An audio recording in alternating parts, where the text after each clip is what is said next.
Hello everybody, how we doing? Well, lockdown's back, so am I. Apparently I only stream in lockdown, it would seem. First of all, let me apologise for not having been around much. Many of you know I've just started a new job, a very exciting job which I've been putting all of my efforts into, and that's just kind of been my focus, and kind of getting into the skip of working at home, which is weird.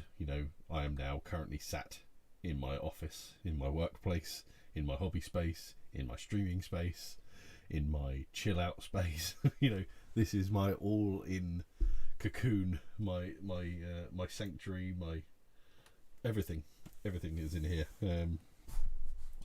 But it's awesome and I'm loving it and it's going great, and I'm working in the industry, which is just it's just awesome. I never thought it was going to happen, but here I am. I work in the hobby game industry. Never thought it would happen, but hey ho. So yeah, how's everybody been? Has everybody been playing many games? I've been trying to game as much as I can through lockdown. The sort of release of lockdown. As soon as it got relaxed, me and the guys got in quite a lot of gaming, and Super Fantasy Brawl turned up. I managed to get quite a few nice games of that in my first sort of week of having it. I'm so in love with the game. It's just as good as I could ever hope. Absolutely fabulous. That works so well. I don't think I've really done much miniature gaming. I've done quite a bit of board gaming. Getting really into Root. That coming onto the app version and the Steam, the iOS app and the Steam version. The fact they're cross compatible. Me and my mate Stephen and Summers have been playing that like crazy, and I've been playing it with a few other people I know from around the world and from various Facebook groups and stuff. And then we played a game face to face the other night, which was great. What else have I been playing? Oh yeah, me and the guys, we were trying to organise a regular regular meet up where there's a sort of group of 5 of us. We've known each other as long as everything, and we want to try and make sure we explore a game and really get into it, get to know it, and get everything there. Mr. Bobby Clark, hello buddy, long time no see too. How you doing, man? Me and you guys, we've been trying to. So we, instead of always playing a different game each time we meet up, we're gonna make a point of playing the same game and really exploring it. The first one we're doing that with is a game that we all love, called Chaos in the Old World. One of Eric Lang's, I don't know if it was his earlier designs, but certainly before he really blew up, when he was certainly making a name for himself, set in the Warhammer old fantasy world, where you all play one of the 4 Chaos gods, and then they added the expansion in of the Horned Rat. And it's got you can see where Blood Rage took a lot from it and stuff like that. And you're all asymmetric. You go about the way you win in not very different ways, but different ways to each other. And you've got to combat that sort of thing. You can't. Khorne are all about getting points from attacking people, so you just can't let Khorne do that. You've got to either stay out their way or cut them off at the pass, which is obviously tricky when they're the aggressive ones. And Skaven are really good for they turn up and infect and corrupt that area, and that's one of the parts of the game is you're corrupting this area and turning it all to chaos, and it's great. Hey Ortega, nice to see you. Thanks for popping in. Hi to you too. So yeah, we had decided that we were going to explore Chaos in the Old World, did our first game of it, and we were going to try and meet up. I think it was last week or the week before we were trying to meet up, and then that fell through because a bunch of people couldn't make it, and some other halves are ill and all sorts of stuff like that, and kids, and we're all dads and stuff like that, so it all gets in the way. So yeah, that fell through, and then now Boris went and said that's not allowed anymore. So thanks Boris, and thanks everybody else, including me, for not doing enough to not have this happen, but hey ho, this is the situation we're in, so grit our teeth and let's get on with it. Just also started another group. A friend of ours, we nearly have, in fact we haven't actually quite finished Time Stories, but we will finish Time Stories soon.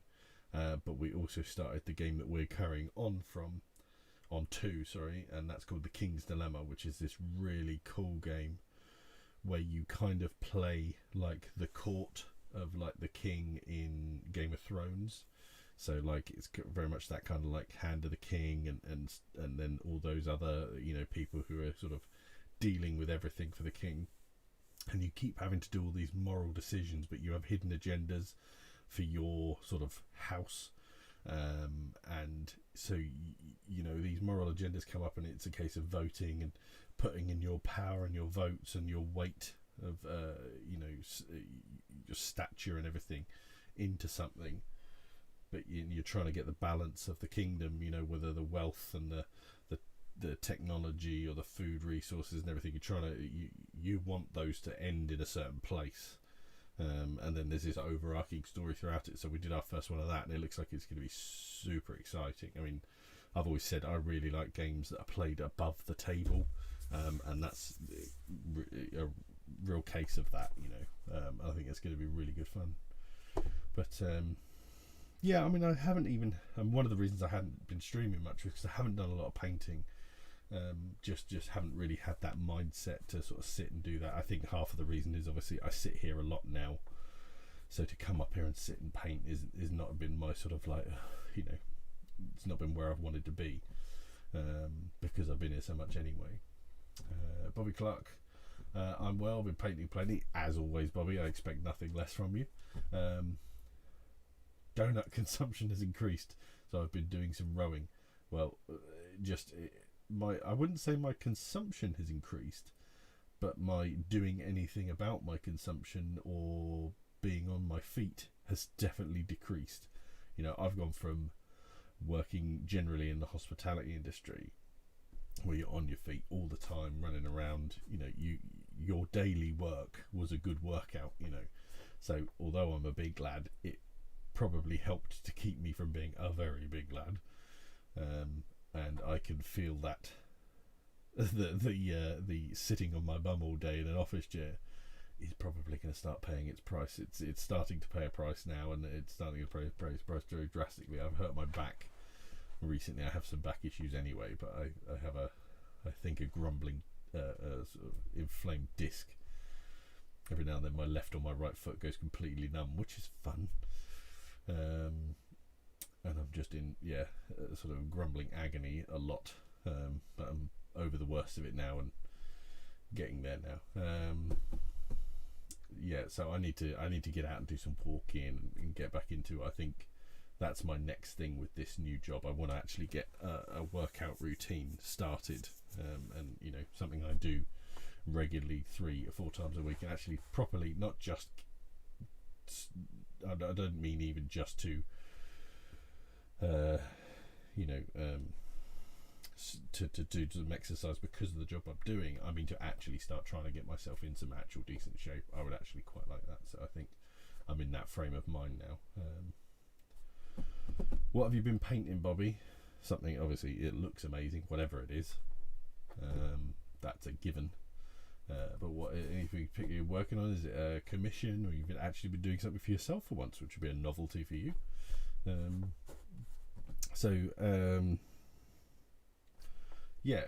I don't know, you may have heard me speak in the past of I love 15mm.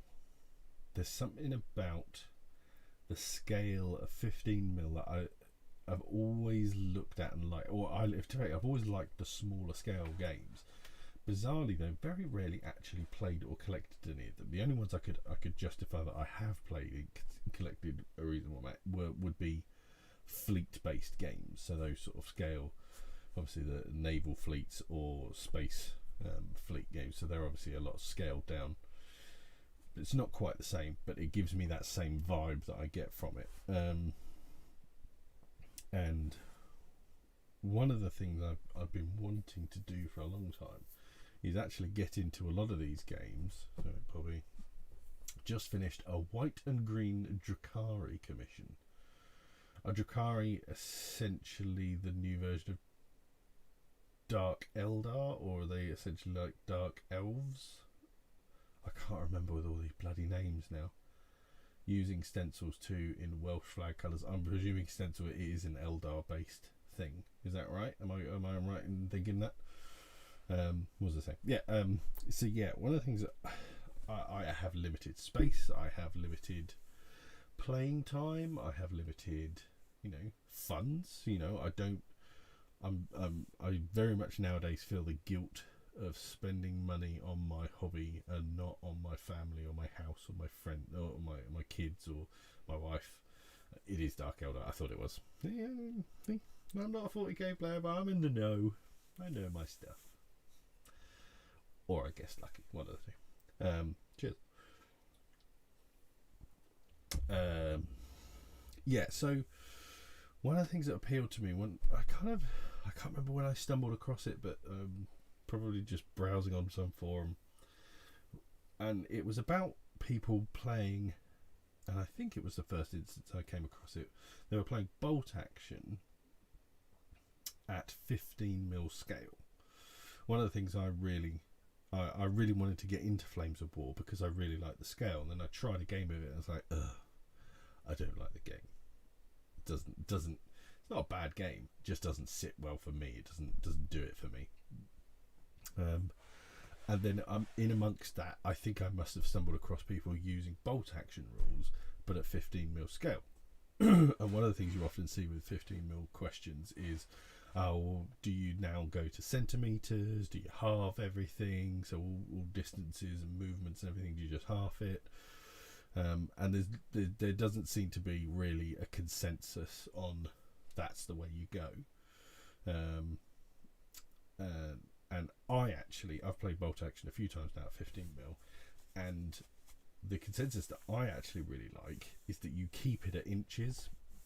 Now obviously you still now take up the same kind of space you would take up on a gaming table for a 28mm game, but actually the distances suddenly make a lot more sense, certainly in regards to shooting. Maybe with movement they look a little bit exaggerated, like everybody in a unit is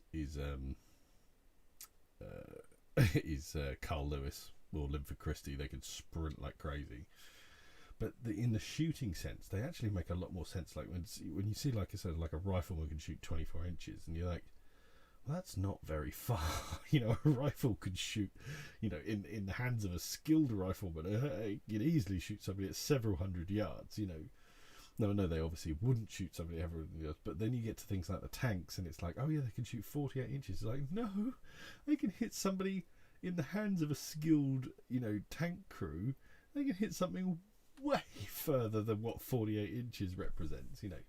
So actually, I think I quite like, certainly for the games I have tried, I like using this standard. So you don't change anything other than the scale of the miniatures. That's literally all you change.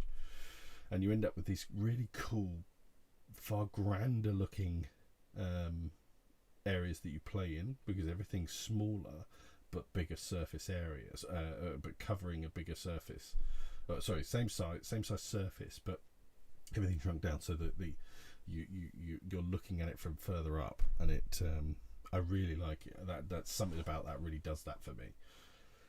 Rather than playing in a part of a town, you're playing the whole town, or like one end of a valley, you're playing the whole valley kind of thing, and I really like that. I think that's great. What's this, Bobby? I'm doing a Sisters of Battle army for myself too. Get you, Bobby, actually doing some personal hobby. Who the hell do you think you are? 1 hour a day alongside rowing is proving to be a good routine. Doing some crypt style bases for them. Objects will start in candle glow and will be happening hopefully. Is there much of it up on Instagram? I haven't looked at, because I haven't been painting, I haven't uploaded much to Instagram and therefore not looked at Instagram much. Have you put some stuff on Instagram? The other thing is, my voice isn't going to stand up to streaming much at the moment. I've had to do like several long like Skype calls with people, and I'm like 20 minutes into a Skype call, and suddenly I'm like, my voice is cracking and everything. I'm like, why is it? I talk for Britain, so I don't know why this is suddenly an issue. What was I saying? Yeah, so certainly for bolt action, I've kept it at the same units of measurement and stuff. But let's say lots of people will halve it, change it to centimeters. Centimeters changes it to like just under half, which is, I think, too short. And then you can get to the point where like measuring small amounts of centimeters is a bit of a pain. But one of the nice things that can do is it literally takes a 6x4 table and turns it into a 3x2. And if you're trying to save space and money, that's awesome. So one of the things I decided I'd do about this is Plastic Soldier Company very, very kindly sent me some stuff to have a look at. I already use a lot of Plastic Soldier Company for the stuff that I have done with Bolt Action, and my friend Kenny and his brother Steve both developed a game called Land of Tanks, because they loved all these 15mm tanks that you could get from Plastic Soldier Company for dirt cheap money. And they were like, well, let's make a game out of it. And then I think Steve was a big World of Tanks player, or World of Tanks? Yeah, World of Tanks. He really likes World of Tanks, so I think that's probably where the inspiration came from. And it's a game purely based around tank battles, and they had the ideas of adding in artillery and infantry and stuff like that. And, but we've had a lot of fun playing Land of Tanks, and I really enjoyed getting some Plastic Soldier Company tanks and mucking about with them. And as I said, Plastic Soldier Company offered to send me some bits to have a look at. And one of the other things that they said about was they've just released a range, or just released, I don't know how long ago, a new range for they call Ultracast, which is an injection molded plastic into metal molds, I believe. I think I'm correct with that. I think they had some issues initially with some of the first things. I've looked back at some of the other people's feedback online, and a few mold line issues and stuff like that. From what I can see from people, that's been improved. They've gotten the hang of the system a lot better, and they've done it, I believe, mainly for, I forget the game, but it's an Ancients Roman era game that they've done a lot of stuff for. So they said, "Oh, would you like a couple of things?" And I was like, "Yeah, I would." And one of the things I've wanted to look at was 15mm gaming. Was one of the things that's starting to potentially get me to have a proper look at playing some historical games. And games like Saga had caught my attention. Then there's a fantasy game and a historical game called Dragon Rampant, which is the fantasy version, and Lion Rampant, which is the Crusade era historical game. Essentially the same rule set, pretty much, but it's like a sort of skirmish fantasy game. Looks really good. Saga looks really cool because it's got this like sideboard where you roll all these dice and you can allocate these actions to like buff stuff and do cool stuff and special moves, and I think you can get Saga for all sorts of eras, but also one of the other things I've wanted to get into was Frostgrave. I wanted to really get to Frostgrave, and I was considering doing Frostgrave at 15mm, and I had been buying some bits for that, but then they announced Stargrave, which I'm absolutely going to do, and I'm going to do it all at 15mm because there's loads of cool companies that do loads of cool stuff at 15mm in sci-fi. I had thought about bringing up some links for loads of cool companies that I found, but we'll do that another day. But so tonight I'm going to build one of the tanks that they sent me, might build one of the half tracks that they sent me, and just show you guys a little bit of what's here. And have a little closer look at some of this Ultracast stuff, which I think it's impressive. One of the main things for me, 15mm, is one, I really just like the scale. There's something about it that appeals to me. If you're somebody like Bobby, it probably doesn't appeal to you that much, I would imagine, because you're so good with the detail, and you actually would maybe find the lack of detail in a 15mm model uber frustrating, but I like to be able to get something down looking nice in a tabletop standard, and 15mm it's just a dream to work with in that sense. You know, you could do a huge force in such a short amount of time and it looked really nice, you know. So yeah, thought we'd have a little butcher's look at some stuff. So I've got the stuff from the Ultracast range for Mortem et Gloriam is the game in which this is from, or the line of miniatures is for. Like most historical stuff, though, it can be used for any in that era. There's so many rule sets out there. So they come in just these little like Ziploc bags. You know, they almost look like blind purchase, like Lego minifigures sort of thing. You know, and each of these bags, I believe, if I looked at the website correctly earlier, was the £10 each. And I've got a unit of Sassanid Persian unarmoured horse archer cavalry, which is 16 soldiers units for £10. I mean, like 60. I mean, if depending on which way you're playing it. Sorry, Bobby. Bobby, it's a secret army, so no picks. Where's the fun in that, Bobby? Can't have secret armies. It's just to tinker away with and put me in a happy place. I'll be bringing it to a charity event next year, all going well. Awesome. Well, I look forward to eventually seeing something of it. So yeah, so yeah, they just come in these bags, and then so you know, £10 for a set of cavalry, and then I've got late Imperial unarmoured infantry. Wouldn't want to be part of that unit myself. You know, it's nothing like going into battle unarmoured. And these are so these are late Imperial Romans, and in this bag is 24 infantry and 8 archers. Now, depending on the style of game you're playing, that's insane value. You know, I mean, like absolutely ridiculous. If you're playing something like Saga, when you know, a unit of men is like sometimes between like sort of, from what I can see, like 5 and 8 men, sometimes even less than 3. You know, you've got like 3, 4, 5, 6, 7 units, or like if you wanted to make like cavalry bases of like, you know, three horses on a base, you know, you could have, it's just ridiculous. You've got 5 units of cavalry, you know, for a tenner. It's crazy. So let's you know, have a little butchers. So one of them I have opened, and one of them I shall blind open. So this is the one I have opened already. Let's see, a little later. So yeah, this is the Assassin's. So like I said, it's just like a little Ziploc bag, you know, and that's it. What more do you want? You know, no faffing about. It's fabulous. Okay.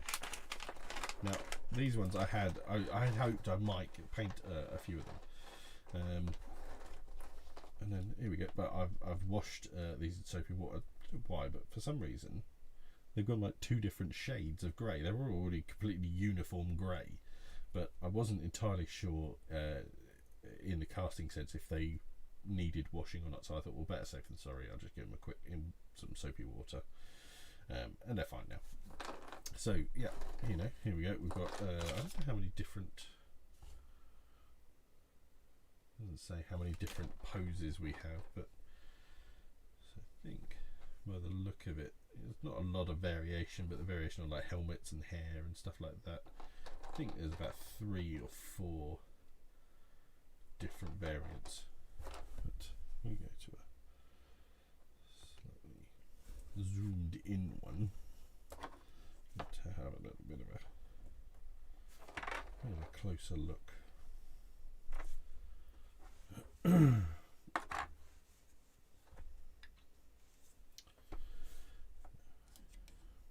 Focus in for you as well. So yeah, I mean, you know, this guy, back of the horse, you know, top of the horse is about the width of my finger. So that gives you a rough idea of how big it is. But there's some really, really nice detail on it. You know, it's a really nice Mini. You know, it's got all his sidearms, you know, all the bridle gear for the horse. You know, I think they're great. I think they're really, really nice. They're quite a sort of soft plastic. It's not hard, but it's not soft. It's not like board game plastic. It's sort of somewhere in the middle. As you can see, like a little bit of mould line stuff going on here on the inside of this foreleg. You know, little bit of flashing mould line in the back there, but in general, you know, pretty good. You know, nothing that can't be easily sorted out. And if you even want to, I mean, that's one of the things with 15mm. You know, you're talking about, you know, really quite small stuff. And once it's down and painted and there's a bit of paint on it, you know, you got to look very close if you're going to notice some mould lines. So yeah, I mean, I'm really, really impressed with them. I think they're great.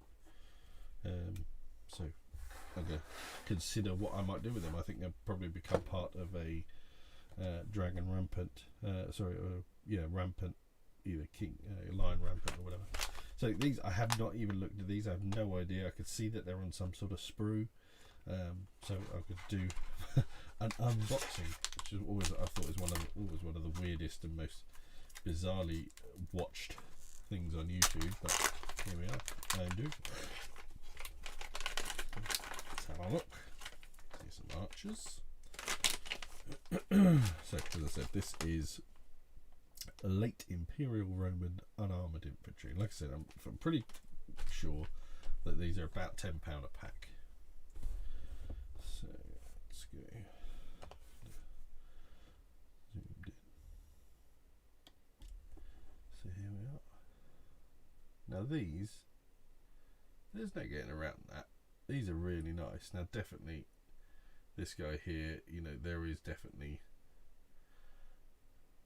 mould lines up his side and stuff like that. You can see across his shield there's mould line, a little bit of a bendy spear there, but maybe he's going for the arc of the shot, you know.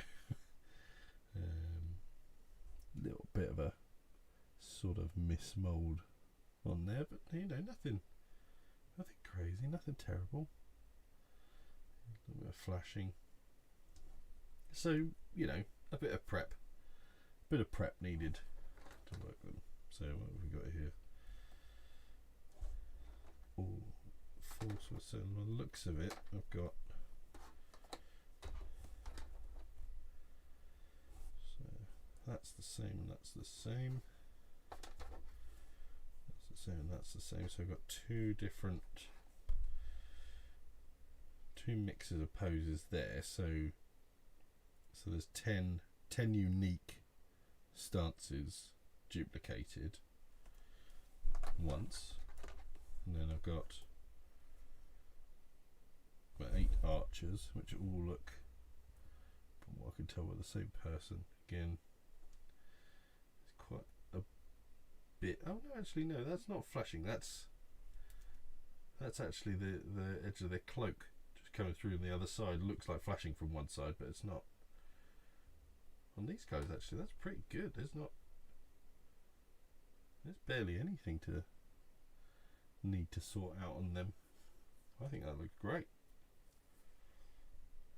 Very short, stubby little bows, haven't they? Maybe they were very short bow kind of things. Bobby Clark sculpts look nice there. I think some nice washes will work wonders on them too. And I shall show you exactly that in a little bit, Bobby. So yeah, 8 archers there, and then it looks like we have essentially what's the command frame by the look of it. So we've got our legionnaire, or whoever would lead some unarmoured poor bastards into battle. He's a nice Mini. I like him. A little bit of a clean up on his sword there, but nothing crazy. And then we have a musician, bugler or something like that, and a banner bearer who's got like a cool, like windsock type, like dragon kite, which is quite cool. Now, if you actually look, like, we can focus on. I mean, like, there's detail on him. There's no mucking about there. That is good detail, you know, for a 15mm mini. You know, for a mini that is essentially half the size of what we're all used to. In fact, less than half, because hardly anything is truly 28mm now. They're almost all 32mm, really, in reality. Like I said, there was just a little bit of... I mean, it literally is just a case of nipping that off at the end. You could tidy that up as quick as you're clipping them off the little bit of sprue. But this gives you like an idea of how soft the plastic is. I mean, that's not easy to bend, but it is bendable, which is fine. You know, when it's 15mm like this. I mean, sometimes I actually like metal 15mm because it gives what little there is of them a little bit of weight, and that's one of the reasons you'll see one of the reasons I base them the way I do. But yeah, I think they are pretty damn nice. That's hard to deny that that's a good looking little couple of minis. So I mean look where you're getting there for. I mean, say, you know, I would imagine there's plenty of games you could play in which that would equate without question easily to 2 units. I know you've only got one command frame, but you could easily make a unit, probably could even have him as your general and like a champion or something like that, and then a unit of skirmish archers. So for a tenner you've easily got 3 units there and a character. What we like, these look twice the size of the War Master armies I've painted in the past. Be good for my aging eyes. To be fair, a lot of people sort of say like, oh, you know, my eyes aren't good enough for 15mm anymore, you know, and I think that's actually because 15mm has changed quite a lot. You know, it's not the same as it used to be, and I don't think War Master was 15mm. I think War Master was 10mm. I think Epic and, you know, stuff like that, I think is 10mm. I don't think it's 15mm, which is why they're that little bit chunkier. But definitely the sculpting of this sort of scale has really improved over the years. But yeah, like I'm saying, there's something like, say I made an army out of this. I've got 20 quid's worth I've spent. I've got a general I could justify. I've got 2 units of spearmen, a unit of skirmishing archers. What the hell they got there? Yeah, 2 units of spearmen, unit of skirmish archers, and let's say 3 units of cavalry, or even 2 big units of cavalry for 20 quid. That's one of my things with 15mm. I'm like, well, you know, you can't argue with that. There is nothing you can say to me that's like, you know, I can't buy a box of Space Marines for that, can I? It's crazy, you know. Now, admittedly, historicals do tend to be a little bit cheaper in some ways, I think. In certain ways, maybe I might be completely wrong with that statement. I kind of said it without truly giving it too much thought. You know, but I think they're great. I think from what I gather, the issues they did have initially, which you can see a little bit of there in those Ultracast stuff, has been solved from what I gather. But I think I'm pretty impressed with that. So yeah, like I said, I've been a big fan of Plastic Soldier Company for 15mm World War II, and I've got some British German force that I've sort of slowly been half doing. I've used other people's stuff mainly. I don't think I've actually ever played with. I've played with some of my tanks, but we played lander tanks. But for the most part, I've played with other people's stuff. So yeah, with the 15mm World War II stuff, I tend to base it myself on pennies. It works really well. It gives what is such a little tiny, because when you're using 15mm stuff and it's not like Flames of War where you've got like a unit of like 5 or 6 men, that surface area of their base gives them a kind of little bit of weight to themselves, or a little bit more stability. When they're just one little dude and you want to give them a base, they're not. It's not that they're top heavy; they're just no heavy anywhere. So they're just, you've got to give them a bit of something. And putting them on a penny works perfectly. So I'll let you have a look at. So this is some of the British that I've got unpainted, and I've got some of my unpainted Germans, some based and undercoated Germans, and some finished based and everything Germans. So you get to see exactly what they look like. These look twice the size of Warmaster armors I've painted in the past. Same what you said. Yeah, sorry. Warmaster and Epic might even be 6mm, which would make them essentially twice the size. They might be 6mm. Not entirely sure. Quick vape. What's the commission? Did you say you're working on? You're working on the Drukhari. Have you got? Was there another commission you said you were working on, Bobby? Where am I looking? Oh, yeah, you just finished a white and green Drukhari. What's the next one? Have you used a lot of stencils before? And why Welsh flag colours? Was that a request of the buyer, I assume, or was it like an inspiration from yourself?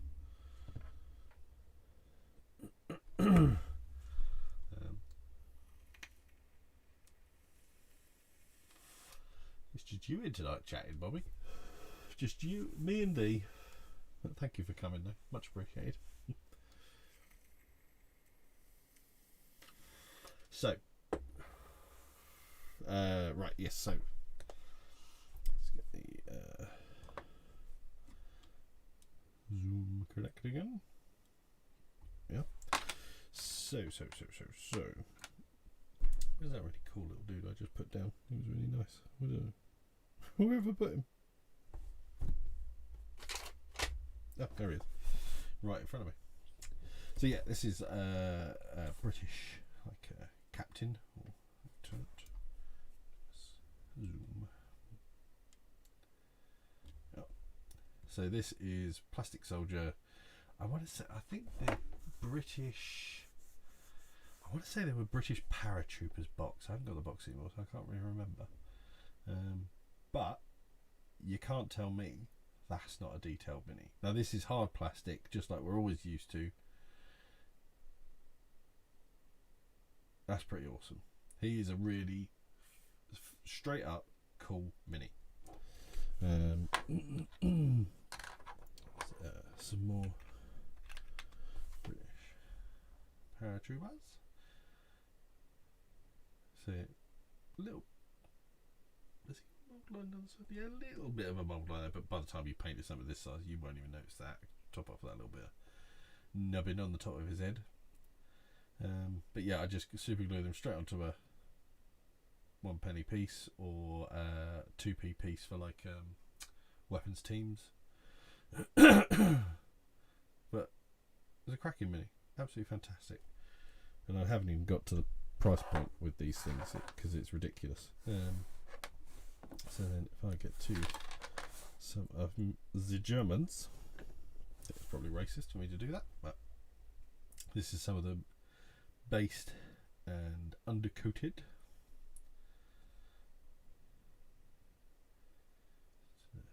German late infantry, if I remember rightly. I am by no means a button counter. I don't care about whether the Waffen never employed this type of tank in this configuration, or the Waffen that looked like that wouldn't have used that era tank. I don't care about any of that. I even do my Germans grey, which is probably wrong. But I don't care. I just, as long as it looks cool, I'm happy, and looks vaguely logical. So yeah, just a nice German now. Sorry. Tabletop Tactics Albion Raptors next. What on earth is that? Tabletop Tactics Albion Raptors next. What? You have to embellish on that a little bit more. So one of those, I presume, is the game system, and then one of those is the force within it. So I presume it's a tabletop tactics game, and the force is the Albion Raptors. Correct? What era is that? What genre? What is that? I bought some stencils a while back, and this was my time to try them. They turned out a bit Welsh by accident. Oh dear, what an accident. German there. So yeah, that's how I tend to base all of them. Just nice little bit of sandy base with that's got some slightly bigger chunks in it, so you get some. So look at that! What a cool mini! If that was a 28mm mini, we'd all be laughing. You know, it's got all these like pouches on him and backpacks and all his gear, and you can see like his the strapping and webbing. It's awesome, you know. Love it. So then we get to one of the guys you saw there as the based and primed, and then this was my version of one painted. So again, like really just simple highlight, wash, you know, paint a few of the bits browns, paint a few of the bits greys, paint a bit of the flesh, and give it a wash. You know, paint the ground a dirty colour, put on a bit of sturdy grass, and Bob's your mother's brother, Bobby. Tabletop Tactics is the 40k YouTube channel. Right, Albion Raptors are World War II British paratrooper looking Imperial Guard. Awesome. I'll have to look at that channel. I've never heard of that, from memory serves at least. So yeah, I think that's a perfectly reasonable paint job for a little fella like that. One there.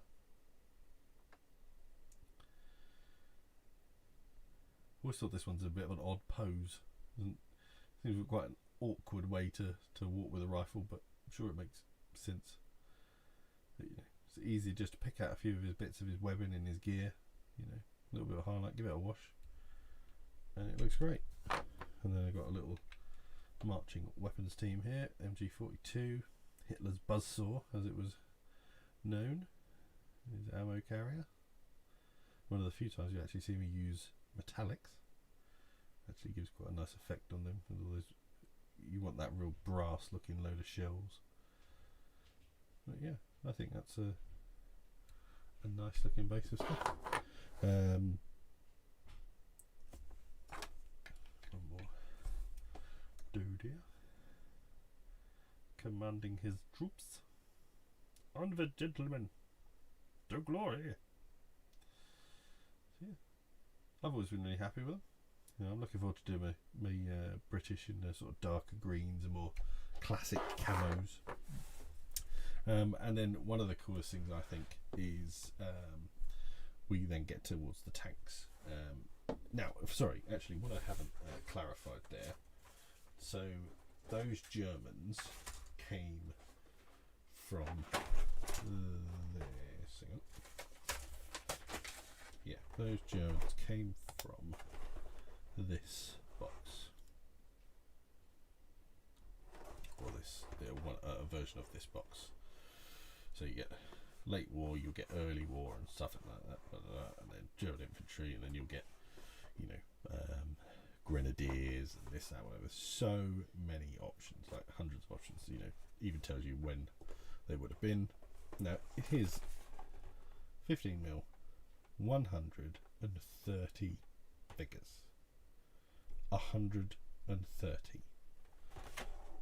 And what do we think 130 figures would cost for bolt action? Let's say, let's not bring GW into this, so let's go with bolt action. We're talking, shows how wrong I've done my Germans.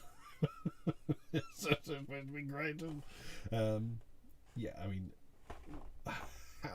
what we're talking, we're talking hundreds and hundreds and hundreds of pounds for that size of force. You know, it even tells you all the colours that you should in Vallejo be painting that era Germans. You know, it tells you what you've got here: 10 junior officers and NCOs, 90 grenadiers, and 15 light machine gun teams. This box is the grand total of, I think, depending on where you are, roughly £22. All the infantry you will ever need for one side of a force in one box for £22. So you can, if you want to try 15mm bolt action, you can base them all up on pennies like I have, or if you want to go Flames of War, you can base them up on 5s and 6s, and essentially you could probably make 3 armies worth of different game formats with one box. I mean, that's ridiculous. It's absolutely ridiculous. I'll bring that up sprue so you can have a close look, because I think everything is the same on one sprue. Yeah, one sprue has all of the variants on it. So here you got a bunch of different dudes, grenadiers, even a couple that you do actually have to glue some arms on, and various soldiers. One of the MG42 lying down teams feeding, you can see, feeds the ammo belt in, and you have the person next to him sort of helping along with that. You've even got, even if you want to do some dioramas, you've got some really cool like at ease soldiers and stuff like that. So I mean, like, just, it's crazy. I mean, like, a crazy and insane price. And so in that, yeah, so this is the sprue you get. You get this sprue, and you get it 1, 2, 3, 5 times. I mean, that's ridiculous. It's just, I mean, you cannot beat value like that. Value for quality. It's not like so you sit there and go, oh yeah, I mean, yeah, fine, you get them, but they're cheap as chips, and you can tell you got what you paid for. You got bloody good 15mm. You got some of the best 15mm miniatures you can get.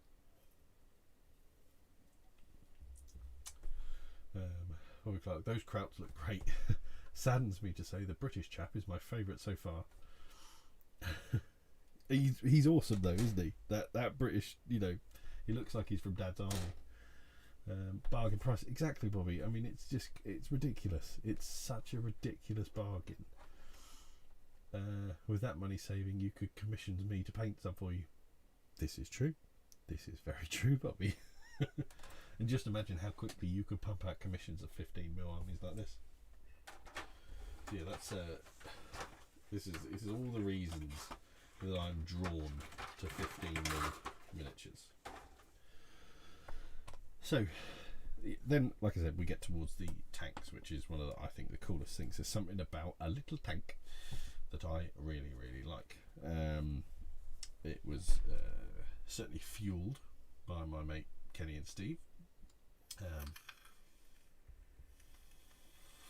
and one of the, like I said, I'm not a button counter. I don't care about it should be like this or it wouldn't have been like that.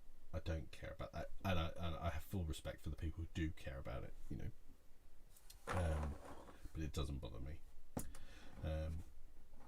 So yeah, one of the things I've built quite a few of the tanks and painted a few, and I've got a few just to. I couldn't find a lot of the finished ones, but I found some of them. I've got them to show you some of them. I've got a bunch of examples of stuff that I've worked on.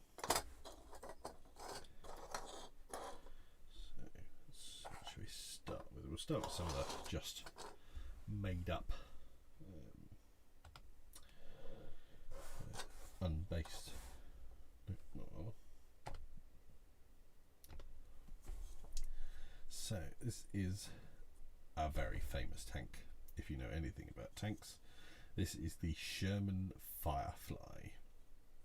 This is with the bloody great, I think it's like 15-pounder or something like that, whatever, this huge massive gun that they put on it, which was so big that they had to extend the rear of the turret because of the recoil from this thing inside here. Now this was a proper proper tank killer. This was an absolute beast, you know. So this is a British gun on an American tank, essentially. It was a sort of collaboration between the Americans and the Brits.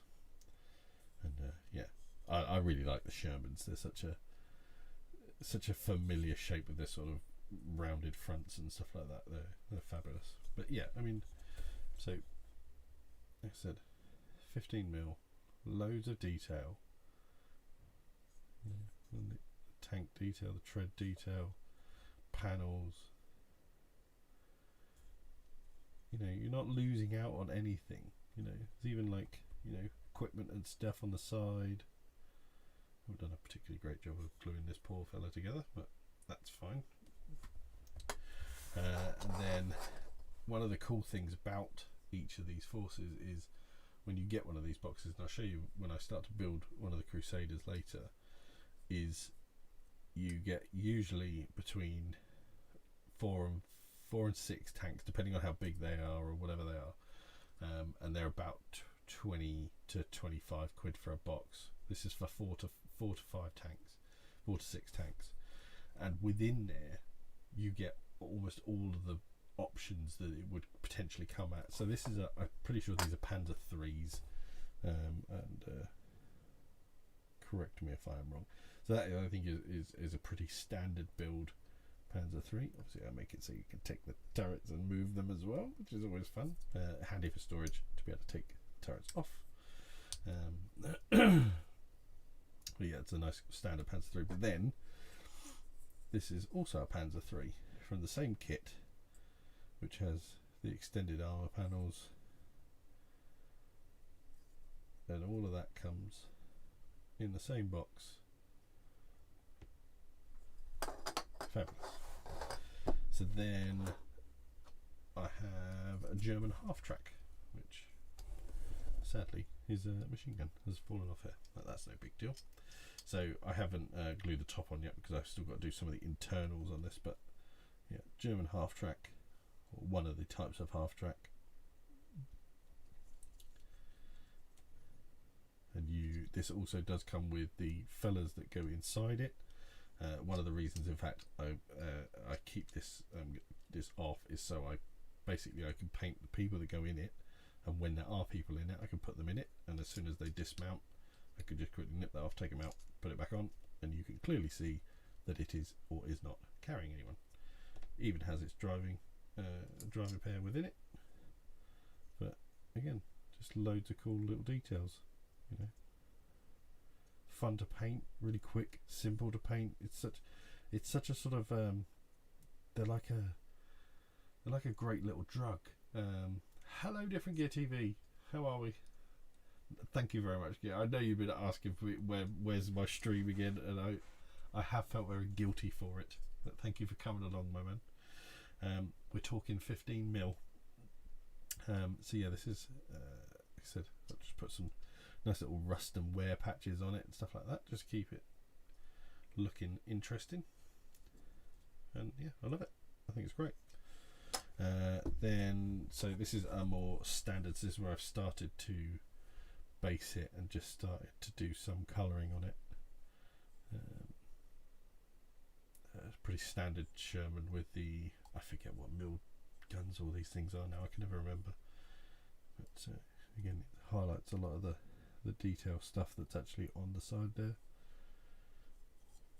Then we come to, so here's a Cromwell unpainted. Cromwell's a big British tank, not a particularly heavy hitter, but quite heavily armoured, and I think it was quite a useful tank in many ways. But nice, loads of detail, and then this has this type of turret on it. I forget what sort of era or anything that is, but then this, I believe, is the earlier era Cromwell with a slightly different turret on it. I glued that turret. No, I haven't glued it. It's just very snug. So yeah, I've done some camo work on that. I did it. I think if I remember rightly, I did it with blue tack. You know, did it. So this is exactly so the way I've done this. So it started off like this, blue tack over some bits and then brush it green.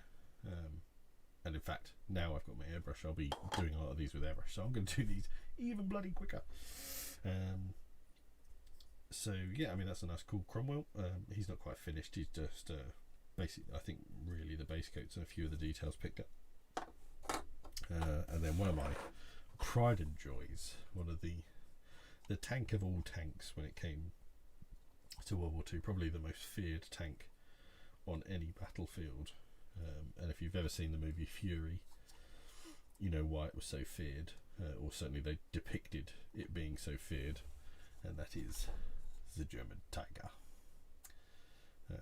An absolute beast of a machine.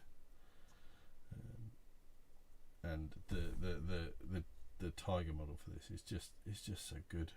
It's such a fabulous model with so many cool details and everything like that, and the fact that I can keep it, the turret can come off, you know, I can even leave it so that literally just pushes in, and it just grips enough to be able to move perfectly happily, and that's great for storage and not ending up with snapped turrets and stuff like that. But it was an absolute joy to paint this Mini, and I love the size of it, I love the scale of it, and I love the feel of it, and the look of it. I just think they're brilliant, and I think Plastic Soldier absolutely outdo yourself. I think this is one of the ones I think comes in a box of 4. Like I said, for about 22, 23, 24, 25 quid. I'm going on local hobby shop of mine, which doesn't, if I remember right, do any sort of discounted prices. But yeah, they're great. Put a few things aside and I'll show you. Like I said, I'm going to build a Crusader. They sent me a box of Crusaders. And I'll show you the really nice instructions that they come with as well. It's another one of the bits that I can't help but praise them for. So they sent me a set of alternate half tracks, which are slightly different. At a glance you probably can't see much of a difference, but there you can see they have a slightly sort of stubbier front and like a swift back. They're not as long, even though they are still troop carrying ones. They're slightly different. They've got a bit more variant to them. And then this is the Crusader sprue. So everything you need for a bunch of different tanks on this one sprue. So even though there's 2 tops and 2 bottoms, I'm pretty sure this is a sprue for one tank. So it's another cool thing. You can even make loads of scenery and stuff like that. So you can make like wrecked tanks in scenery out of these things. So this is the instructions that you get with, focus right for you, just turn this off so you don't get so much glare. So this is the instruction sheet you get. So it shows you all the variants of the Crusader that you can build within this box. Some of the variants are quite subtle, it's not a huge amount of difference, but then that's the beauty of it. It shows you the colour coordination. That's that. So if I wanted to build an A10 Mark II Desert, I know I need all of the blue bits, and then it should go together simple enough that there's very little explanation necessary. Goes through all the specific details you want as well, all numbered on the sprue, or on the framework, and then I think is it numbered? It's not actually numbered on the sprue, but just in the instructions on the side of it. But yeah, just tells you basic instructions of how to put it all together. But this is the bit that I think is fabulous. You know, it's the fact that there's 5 different variants in this box. I could build 5 different tanks and still have all this cool stuff left over. I just don't think it's hard to beat that. And then, so if we go on to the alt track, so here you can see classic troop carrier version. And then we've got a mortar team in the back of one, and even a turret on one, and then artillery, even more. So that's pack 41. I mean, that's quite an awesome array of stuff. And again, shows you what you need based on the colour.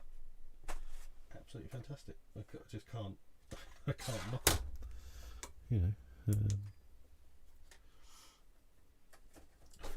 Davy-dawsy. So, one thing I would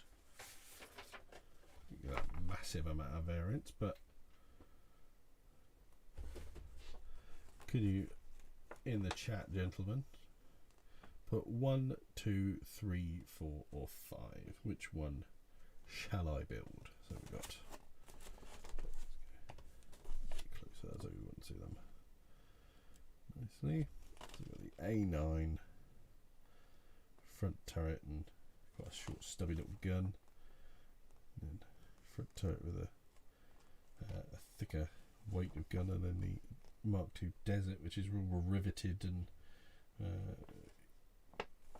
no front turret, lots of I presume water rationing and stuff like that.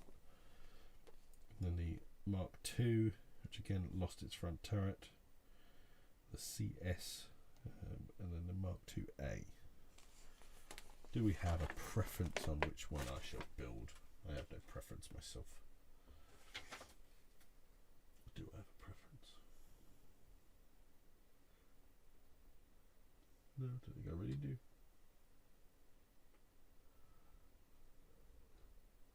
They're all awesome as far as I'm concerned. I think they're fabulous. As you can see through lockdown, I have been working on my Dr. Robotnik. Bobby Clark's first in with the vote, and maybe the only vote. Number 1, so the A9. With a little commander at the top. Nice. Okay.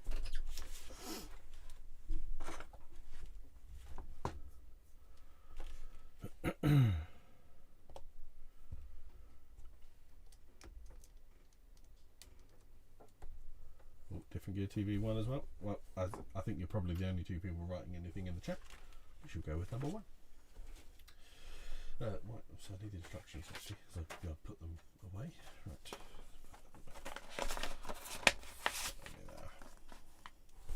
So that's through there. This bad boy. So how are we, Different Gear TV? What have you been up to? How was Andy's stream the other night? I missed it because I was at a game night for his hobby hangout evening.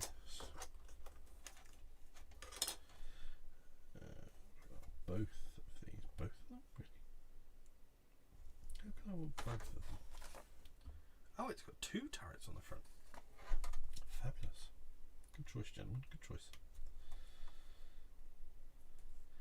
I need to get a new set of clippers. These clippers are a little bit past their best.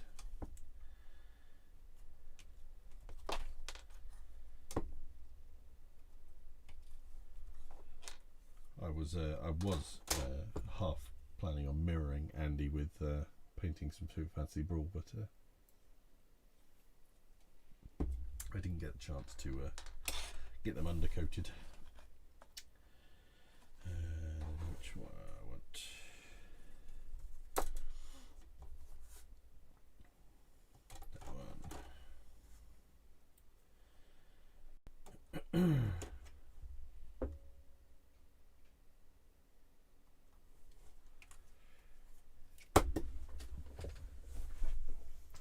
It's ridiculous. I was saying this to my friend the other night. I hurt my back, and then suddenly I start dropping stuff constantly, which is not what you want when you've just hurt your back. And like literally, I'm just dropping stuff all the time. But I'm thinking, I don't know if it's I drop stuff all the time and I don't notice it, but now I'm just really noticing it because it hurts like hell when I have to pick the bloody stuff up. Right. Where are we? Good, thanks. Not a lot. We went to the hobby shop today in Alicante. Alicante as in like Spain. And got some paint supplies and 2 40k models. First time going to a hobby store in 5 years. So I take it you order everything online, do you normally then? What 40k models did you get? Let us live vicariously through your purchasing.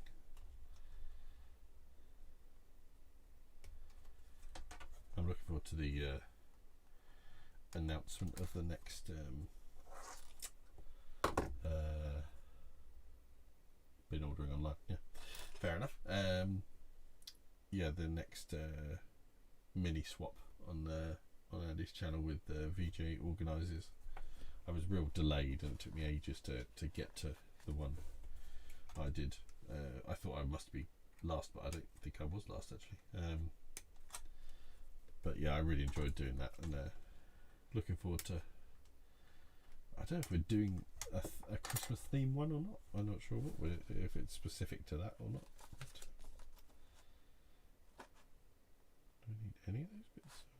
So, do I need all of the grey bits or just? So I definitely need the tracks.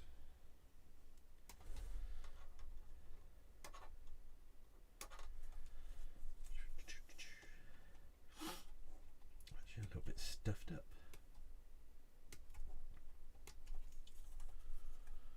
Got Mario Kart this week. I got the Mario Kart Primaris ATV and a Necron Hex Mark Destroyer. Nice. I'm loving the new Necron stuff. I liked Necrons in the first place. I had quite a big Necron army, and yeah, I really like them. And the new stuff is fabulous. Is that all I need? That can't be all I need. Maybe it is. No, where's the commander dude? Right. It's on the top.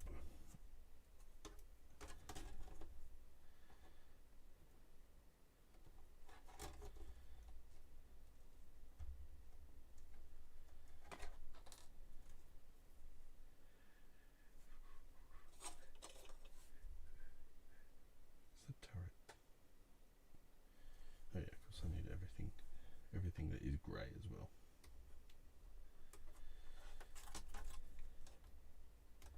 Just admit, building is not my favourite bit. I don't mind it, but I don't love it. That Mario Kart ATV is a funny looking thing, and it definitely does look very Mario Kart.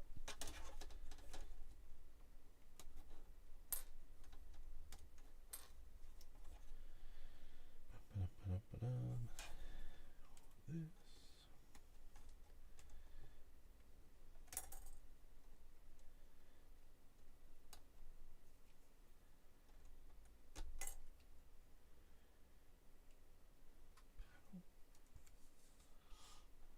Do you is 40k your main game? Never Good TV? Is that the one you play all of the time, or is it or do you just like to hobby it?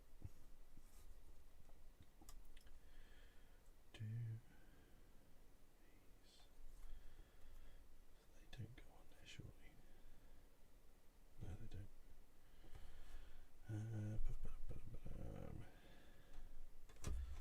Exhaust system.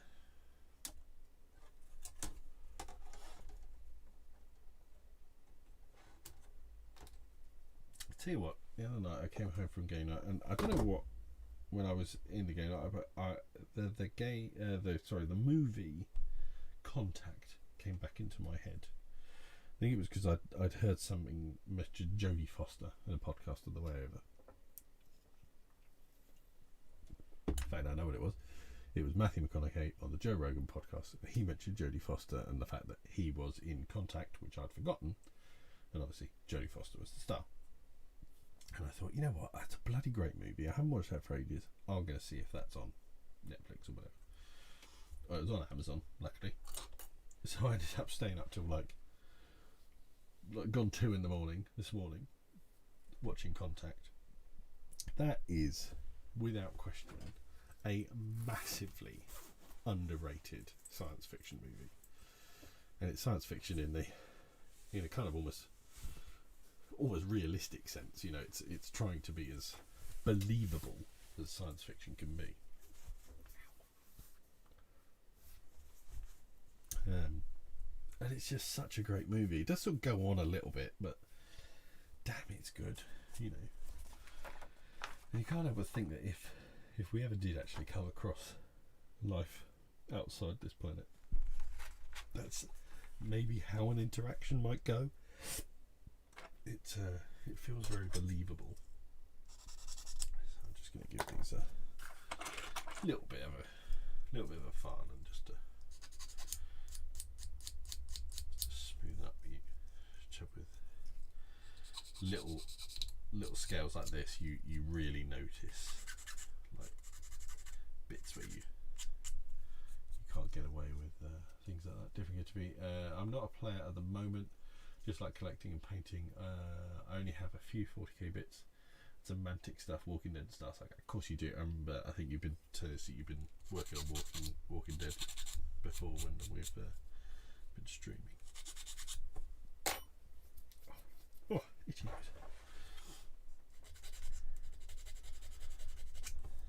Just a nice little neaten up.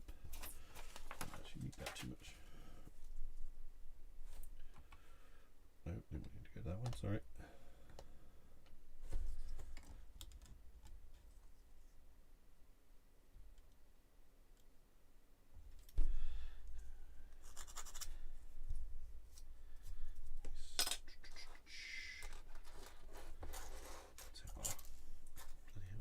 Catapulted that bit.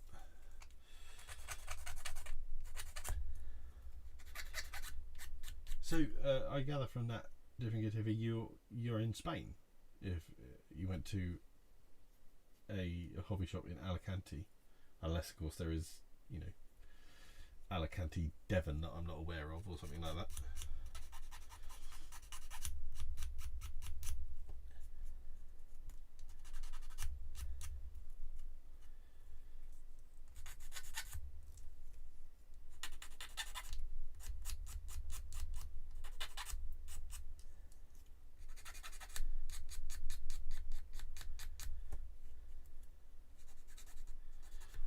For your Bobby, if you're still there, for your 40k commission, are you doing a display board for that one as well, like you did for those Ultramarines, or?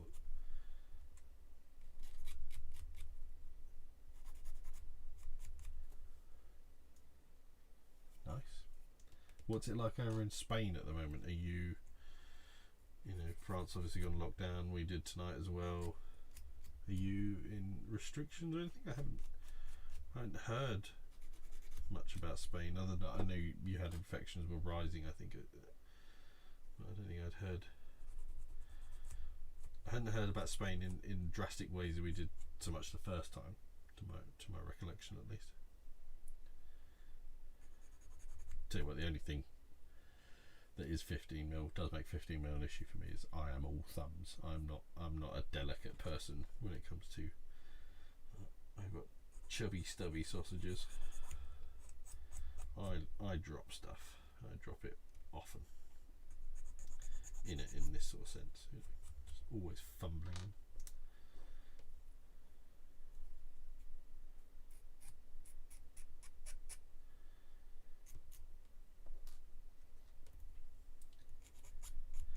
Have either of you guys ever played Bolt Action or any historical stuff? Bobby says, sadly no board, but I am going to video the various models on a turntable just in case I ever go to the YouTube way. Always be prepared, Bobby. Dib dib dib, dop dop dop.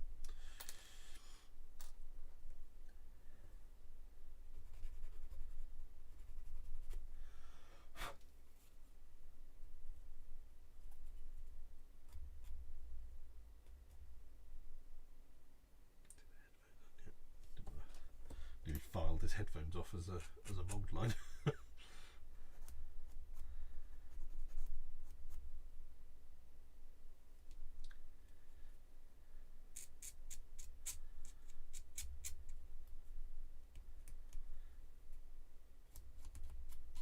So yeah, if you're not aware, I'm quite a fan of Plastic Soldier Company.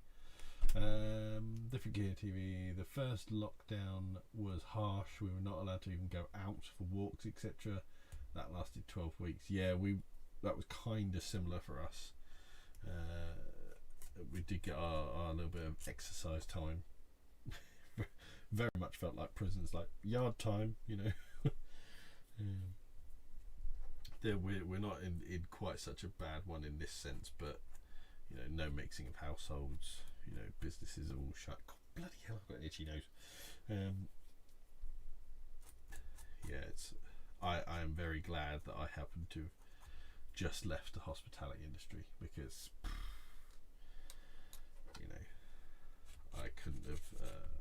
We would have had serious troubles trying to survive a second bout of only getting furlough pay, which, you know, is great in many ways, but when a lot of your pay isn't your regular hourly rate, furlough pay isn't good enough. You know, sadly, it kept the wolf from the door, but it wouldn't have kept it away much longer.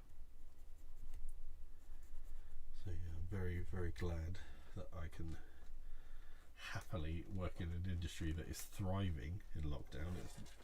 The board game industry has slowed down very little. I'm sure we will see a knock-on effect later down the road, you know, next year and maybe you know, for a few years afterwards, but I'm confident we'll survive and borderline thrive in it, you know. Very much like the DIY industry thrived under the initial lockdown. Bobby, I've read the Bolt Action rulebook. Never played, but it's pretty much second edition 40k, so I think I'd get on with it. Yeah, it is in some ways. One of the things I love about it is the drawing from the bag. So in a bag, you put a dice for each unit that's on the board, you know, for both forces, and each turn you activate a unit by drawing out, and then it goes to whatever side, you know, if it's a grey dice or a green dice, whichever side it is, and then they activate one of the units. So you get these really cool ebbs and flows. You know, you may get hammered because they're getting a load of their dice, but they know all your dice are coming, so you know, it's great. We are restricted movements at the moment, so not allowed to leave your region. Right, okay. One of the stupid things we've got here is Wales are doing one thing, Scotland are doing another thing, and England's doing another thing, and Northern Ireland's doing another thing. It's ridiculous. I have no idea what the rules are. I'm sure I can find out, but I shouldn't have to. It should be so intuitive that I shouldn't need to look it up, if you see what I mean. I should know if I can cross the border into Wales, and what's going on that side, you know, exactly the same as if they're coming the other way, as so many people must do every day normally. You know, we should all just be on the same page, and the United Kingdom should all be doing the same thing. You know, it's just ridiculous that we're not. You know, we don't feel like a very united kingdom nowadays. You know, that's for bloody sure. Shops, bars and restaurants are still open at the moment. Yeah, our essential shops are currently open now. Bars, restaurants, all hospitality is shut, including what's the word I'm looking for? Like sports stuff, gyms and so forth. Yeah, all shut down. So yeah, and the figures they're predicting is just, you know, when the scientists say that we're predicting the worst, far worse than our worst case scenario, like, hang on a minute, how can you have worse than the worst case scenario? That shouldn't be possible. You're professionals, you're scientists. How can you have a situation occurring that is worse than you ever dreamed it could be? That's Yeah, they are pretty much compulsory everywhere you go now. As soon as you get anywhere near an enclosed space, yeah, you got to wear a mask now.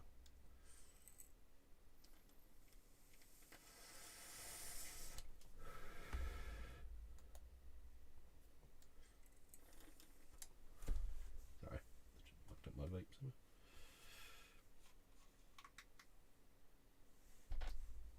somewhere. Yeah, it's all very, very bizarre, very weird. I feel so sorry for everyone in the north of England. You know, they've been putting up with this longer than all us lot in the south. We were getting away with it. You know.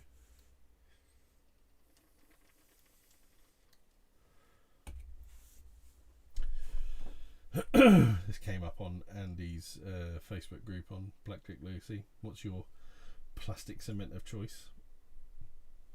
One with a needle in it is usually my choice. This one, Revel Professional. That's always the one I prefer. Very much. Right.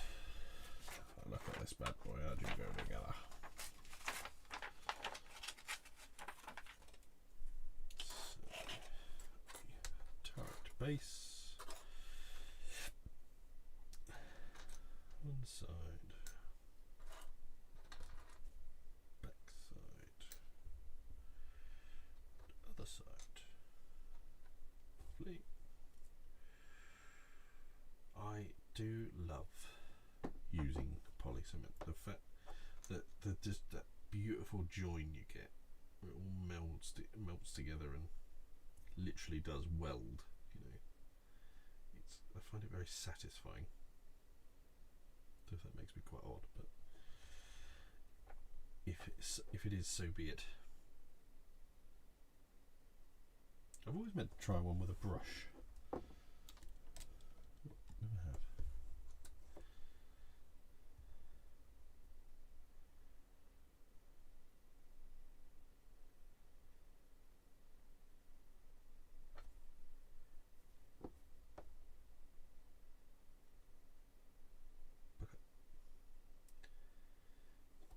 Fat sausage fingers coming into play there. I presume you go that way around. Bugger. Like I said,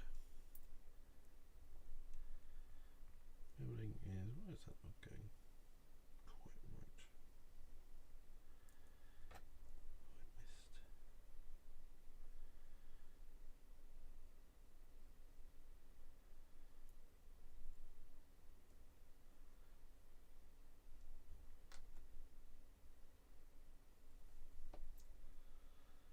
Oh yeah, I love the smell. Does it remind anybody else the smell of pear drops? Oh, Bobby, fear not. I shall be misplacing a part anytime soon. Don't you worry. There you go. I just tried to put that bugger on upside down. And I'm holding it too high as well. No, I didn't try and put it on upside down. Bloody hell. I told you, I'm not very good at the building bit. It's not my forte. I don't think I'd ever be a really good scale modeler. Probably, well, maybe not so bad if it was considerably bigger than 15mm scale. That's at least the case.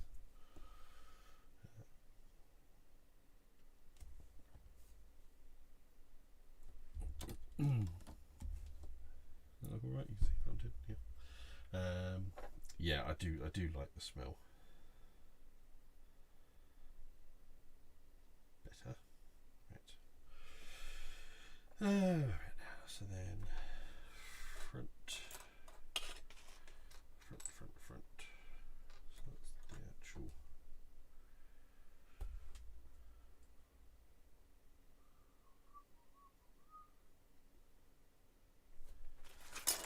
Let's take the front off. So that's which front am I after? That's the one. This one.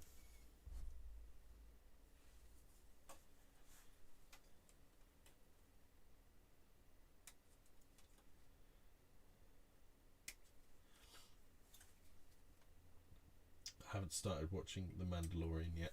My son and I really like the show, but I want to get a couple of episodes in. I can't stand it when you just get one to watch.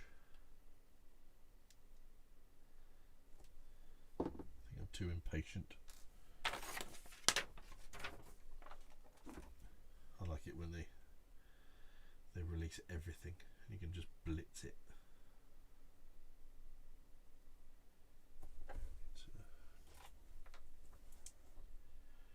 Trim that a little bit.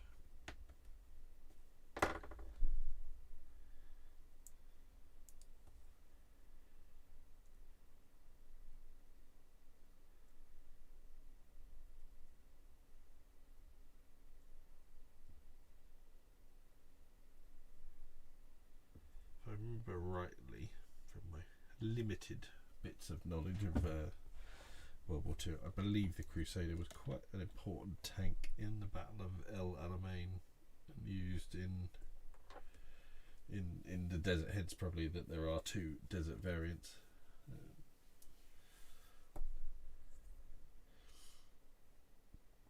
Where am I now? Let's see.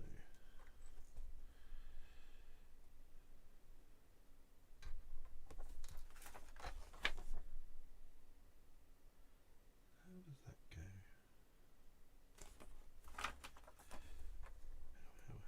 How is that supposed to go on there?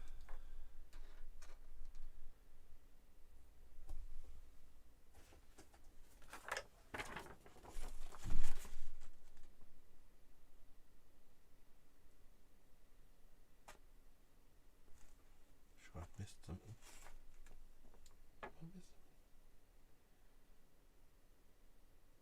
Oh, balls. I've done it the wrong way around. That's why it wasn't quite going right together. I've done the front on the back and the back on the front. Oof. Thank you, Plastic Soldier Company, for having such good faith in sending me this stuff to show off. You made a terrible, terrible mistake. Right. I wonder why that wasn't fitting together quite as nice as I'm used to these fitting together. Look at that, so much nicer now. What a twat.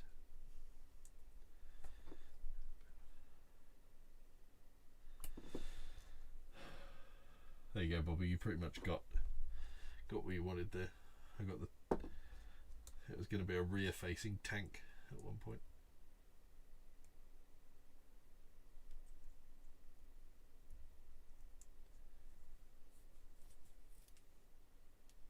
Have I done that the right way? Yes, I have. I often wet my finger and wipe it across any areas where there's too much glue. I'm normally yeah, I'm terrible for it as well. Right, then we got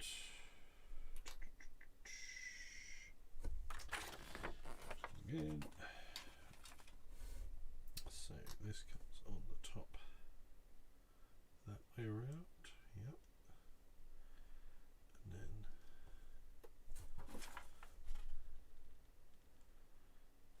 we'll have the hatch.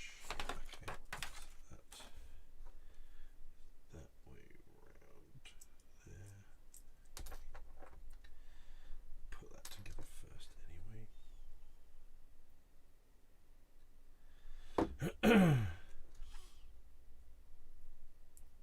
See, they thought of me there. They've got an eye that can only go that way round. They know. They know I cock it up. Yes, Bobby. One of the things I'd probably commission you for would be to build them. Painting them, I don't mind doing, but building them's the bit I could be like, oh, you have at it, mate. Go for your life. Fill your boots. Take command of that. Sticking out the top. And then it's that. Where's that? There it is. I think it must be this little bit. It goes on there. Yes, it does.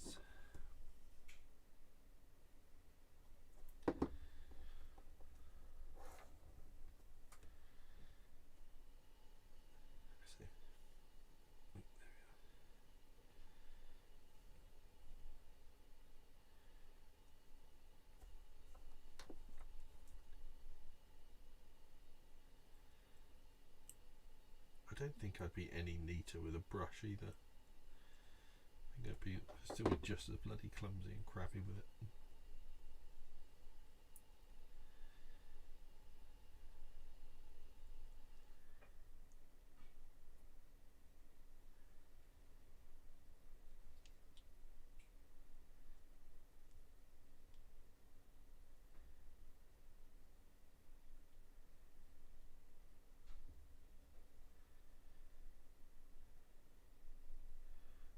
I think that is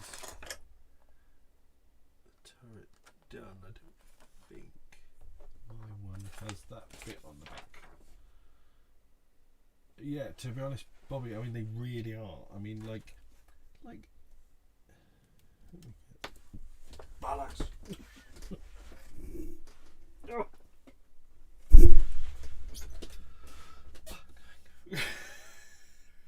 We just show you. Yeah, right. So, like you could see in the picture before, it showed all the rivets, like really exaggerated. Well, that's because you really can see all the rivets in it. I mean, that's impressive detail. You know, they don't muck about.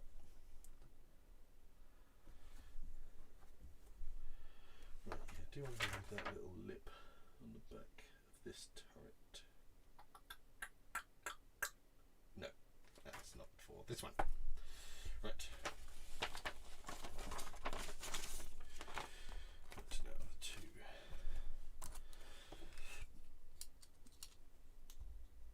Make sure I get these two round the right bloody way. I think that's that. Yep.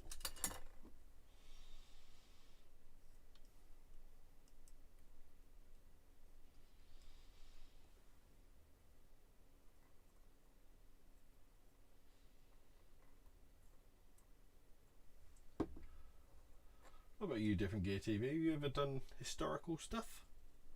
Or bought any, painted any?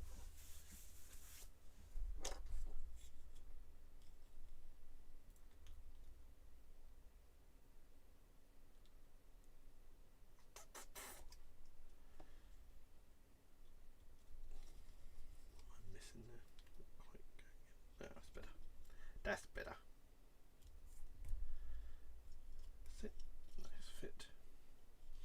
Quite a funny looking tank, the Crusader. I think it was quite a sort of light to medium tank. I think it was.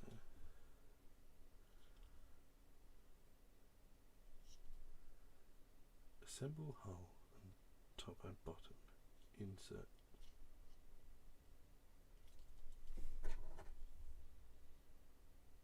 What did I say?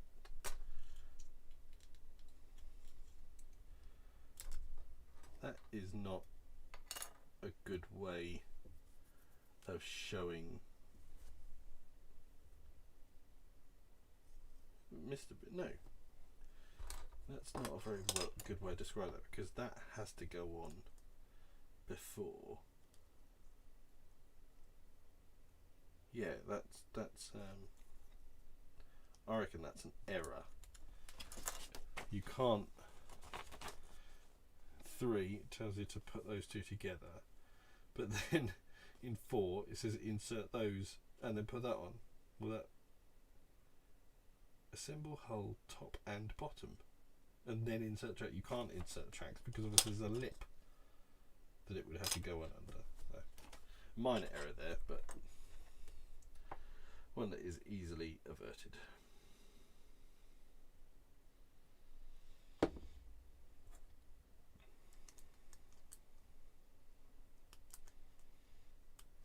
And also one of the nice things is there's only one way round the tracks can go on, which is nice. Always like it to only have one option. I think a super light dry brush technique will pick those rivers up. Yeah, exactly. For the most part, the Tiger that you saw earlier was pretty much dry brushing. There was I did a wash. I did one that was initially it was all just dry brushing and a few little sort of edgy highlight bits, and then I was just like, it looks just a little too clean. So I think I did either like a dirtying dry brush on it or a wash, I forget. Looking at it, I think I did a really thinned down wash and then more dry brushing over the top. And it just completely transformed it, turned it into that slightly grubbier, looked like it had actually seen a bit of action, you know. Yeah, that's definitely a mistake in the instructions there, because there's no way you could put those tank treads on.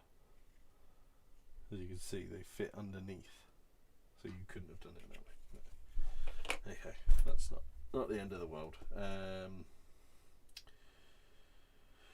So that's going on there. Two turrets there.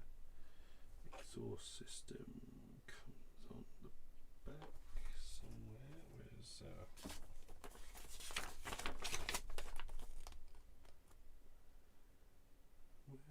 where does? Oh, that's not. I don't need that, do I? That's the hatch if it's shut. Yeah, I see. Right. And then the exhaust just goes on the back as I see fit. It says it's got a flat edge. Okay, so it's got a nick that goes.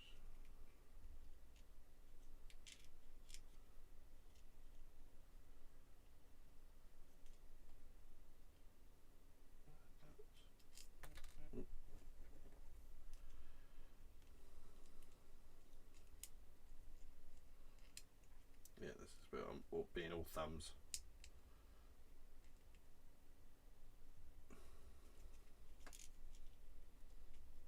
Right, that way around, I think. Yeah. Yeah. Oh, nearly dropped it.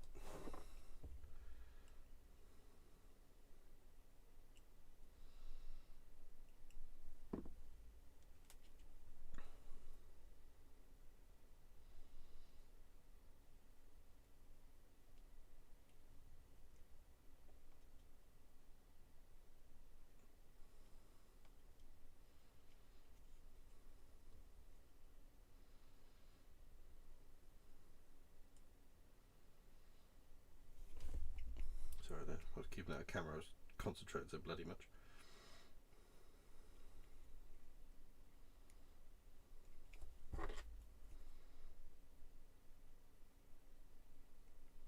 Okay, exhaust system on the back, feeding into the back there. Looks good. And then I probably don't even need to glue these turrets now that I think about it. There, yeah, they just push in. Have I done those the right way around? Did I think about this? Did I do it before I even looked? Yeah, yes. Did I get away with it? Did I get away with it? That was there. Yeah, I think I did. Boom, in, and boom. On. And boom. There we have it. One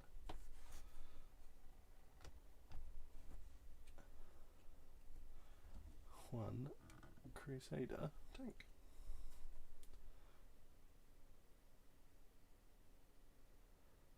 Got a real funny open track. Real like, so that obviously had like really excessive suspension for on the base, and look at the amount of ground clearance that had as well, which is really unusual. So obviously that would have had loads of give. I wonder if that was what benefited it in desert warfare with the tracks being able to move in that sort of way. What's different TVs? Only a couple of airhex kits about 30 years ago. Yeah, lots of glue everywhere and dodgy enamel paint splashed on. Oh, that's where so many of us started. Have you ever put Citadel paint into dropper bottles? If so, is it worth a hassle? No, I haven't. I know several people who have, and I think they would say yes, it is worth it. I think the general consensus is it's worth it. It's hassle and it's a bit of a pain in the bum, but it is all doable and achievable. I saw quite a good one the other day where somebody was doing it and they had it so that the bottle was like sitting and resting in, but that seemed to be working very well for them. But yeah, it's I prefer dropper bottles. You know, I like Vallejo paints. One of the reasons I moved to them was because of the dropper bottle, and I thought they were a better quality. But yeah, I think it is worth it, probably. So yeah, it's my little tick.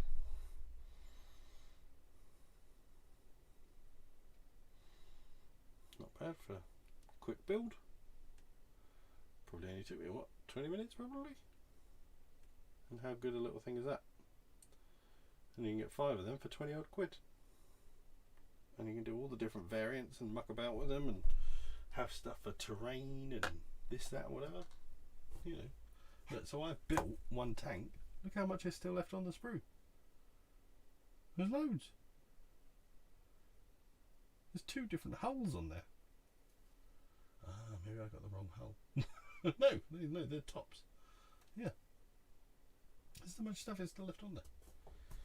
So, I think I've been a big fan of Plastic Soldier for a while, and that's not changed. So, yeah, they're carrying on well, and I think this stuff's really good. I think if you're into 15mm fantasy, 15mm Ancients, and historicals,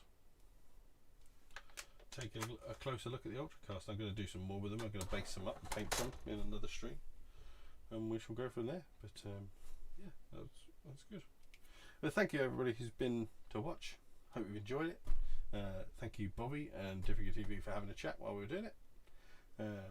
You will see more of me, I promise. I am back and I am going to be doing some more regular stuff. So thank you very much, and all the best everybody. Take care. Bye bye.